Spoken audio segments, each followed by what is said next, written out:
কচুত আমচুৰ নেলি গণহত্যাৰ প্ৰতিবাদ ৰাজ্যজুৰি আমচুৰ কলা দিৱস পালন 1983 চনত নেলি গণহত্যাৰ প্ৰতিবাদত আমচুৰ প্ৰতিবাদ প্ৰতি বছৰে 18 ফেব্ৰুৱাৰী তাৰিখে কলা দিৱস পালন কৰি আহিছে আমচুৱে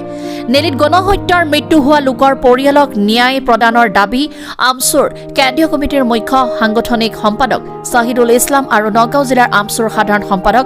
খলিলুৰ ৰহমান নেলিত গণহত্যাত মৃত্যু হোৱা লোকৰ আত্মাৰ শান্তিৰ বাবে দুৱাৰ আয়োজন কৰে হয় 1983 চনৰ 18 ফেব্ৰুৱাৰীত যি বিশ্ব কপোৱা যি এক নেলি হত্যাকাণ্ড হৈছে যি মুছলমানৰ ওপৰত যি ধৰণৰ নিধনযজ্ঞ হৈছিল 6 ঘণ্টা জোৰা কিন্তু চৰকাৰী হিচাপত 2191 জন বিচাৰি পোৱা গৈছিল চৰকাৰী তথ্য অনুসৰি কিন্তু আজিলৈকে সেই সকল দুৰ্ভগীয়া পৰিয়ালক শহীদ বুলি বিবেচিত কৰা নাই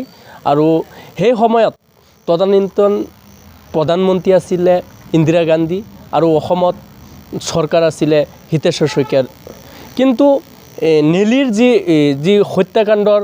বুজ ল'বলৈ ইন্দিৰা গান্ধীয়ে পৰিদৰ্শন কৰি আশ্বাস দিছিলে যে এই পৰিয়ালক আমি ন্যায় প্ৰদান কৰিম কিন্তু আজি 42টা বসন্ত অতিক্ৰম কৰিলে কোনো এখন চৰকাৰে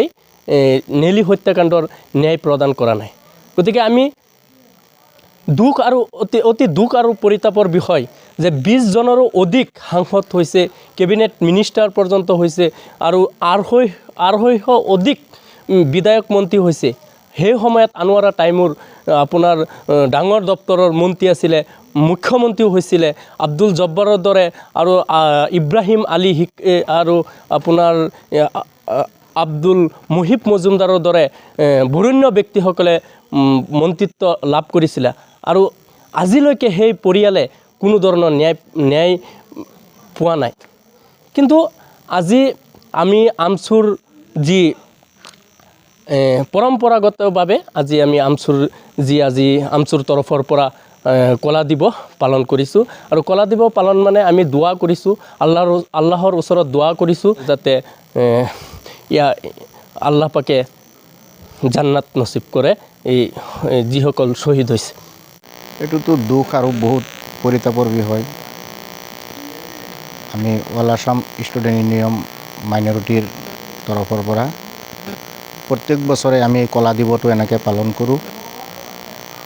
আৰু যিমান চৰকাৰ গৈছে সময় গৈছে বাগৰি গৈছে এইটো আমাৰ গৰিহণাৰ যোগ্য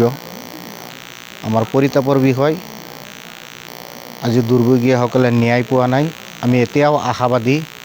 তেওঁলোকক ন্যায় দিব লাগে আৰু মোৰ সতীৰ্থ শহীদুল ইছলামে কৈছেই আৰু যোনসকল ব্যক্তি কোনোবাই মানক নামানক পাছৰ কথা আমাৰ অন্তৰত কিন্তু তেওঁলোক শ্বহীদ হৈছিল আৰু সেই শ্বহীদসকলৰ আত্মাৰ শান্তিৰ কাৰণে আজি আমি ইয়াত জুৰিৰ পাৰত এটা দোৱা অনুষ্ঠান পাতিছিলোঁ আৰু সদ্যহতে এই দোৱা অনুষ্ঠানটো আমি সামৰিছোঁ ধন্যবাদ কচুৱাৰ পৰা গুলজাৰ হুছেইনৰ report Assam north east news live